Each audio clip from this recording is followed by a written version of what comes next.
Netherlands তারা কিন্তু defence করে গেছে, কাউন্টার অ্যাটাকে খেলার চেষ্টা করেছে। আমার কাছে মনে হয় যে আর্জেন্টিনা এই ফ্লো যদি সেকেন্ড হাফেও বজায় রাখতে পারে, নিশ্চিতভাবেই এই ম্যাচটা আর্জেন্টিনার জন্য সহজ হতে যাচ্ছে। একটা গোল তারা বের করে ফেলতেই পারে। আমরা যাবো ছোট্ট একটা ব্রেকে, আপনারা কোথাও যাবেন না। বিকাশ অ্যাপে খেলতে পারেন বিশ্বকাপ কুইজ। বিকাশ অ্যাপে লগ ইন করে একদম নিচে গিয়ে বিশ্বকাপ কুইজ খেলে ফেলুন এবং চমৎকার কিছু পুরস্কার জিতে নিন। দেখা হবে দ্বিতীয়ার্ধে।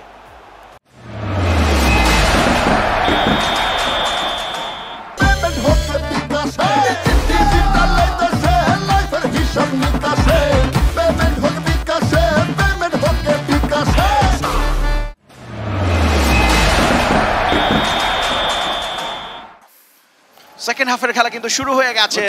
খেলা শুরু হওয়ার আগে আমি দুই ধারাভাষ্যকে আমি কেন ইয়েলো কার্ড দিতে চাই, কারণ আপনার গতানুগতিক অ্যানালাইসিস করেছেন আমাদের যে এক্সিলেন্ট লো ব্লক ডিফেন্স আমরা খেললাম, এই যে এই কারণে বলেছি এবং বলেছি মর্মটাই বুঝেন না। দেখেন এই যে একটা সুযোগ, বাট লো ব্লক ডিফেন্সিং যেটা চলছিল সেটা কিন্তু এখনো পর্যন্ত কোনো ভ্যারাইটি নাই, উইং দিয়ে আসে না, মধ্যখান দিয়ে লাত্তালাত্তি গুতাগুতি করে মেসি মধ্যখান দিয়ে খেলা, এই কারণে অফসাইড আক্রমণে আর্জেন্টিনা এবং আবারো ইয়াসপার সিলেসেন লাউতারো মার্টিনেজ বলে কথা।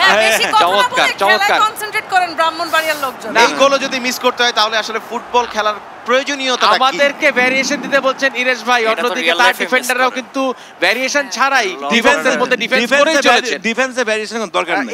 এইটা কি মানে ইতালিও যদি খেলতো আমার কষ্ট লাগতো না, কিন্তু নেদারল্যান্ড যারা টোটাল ফুটবল খেলেছে সারা জীবন, আমরা টোটালি ডিফেন্ড করতেছি, টোটাল ডিফেন্ড করতেছি।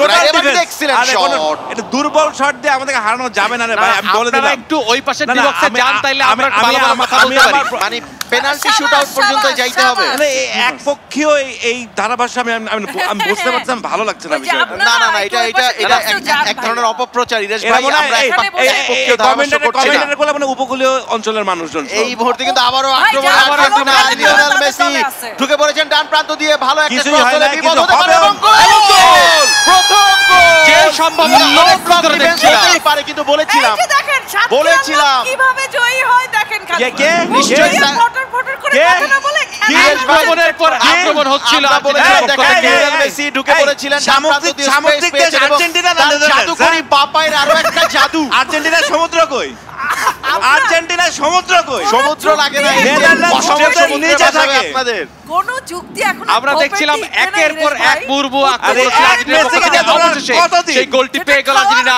Argentina 1 Netherlands 0। তবে একটা জিনিস ভালো যে লাউতারো মার্টিনেজকে পাসটা করেন নাই লিওনেল মেসি, নিজেই শটটা নিয়েছে, না হলে এখনো পর্যন্ত 0-0ই থাকতো স্কোর লাইন। যাই হোক, এখনো পর্যন্ত নেদারল্যান্ডস ম্যাচে কিন্তু তাদের ফিরতেই হবে। এখন তাদেরকে সুপার ডিফেন্সিভ খেলা থেকে একটু অ্যাটাকে যেতে হবে এবং অ্যাটাকে না গেলে উপায় নাই। প্রথমবারের মতো মনে হয় ডিবক্সে ঢুকলেন তারা, হুইনালডাম, কিন্তু বল হারিয়ে ফেলেছেন। প্রথমবারের মতো ডি বক্সে ঢুকেও আবার পালিয়ে যেতে হলো। না, কিন্তু এই মুহূর্তে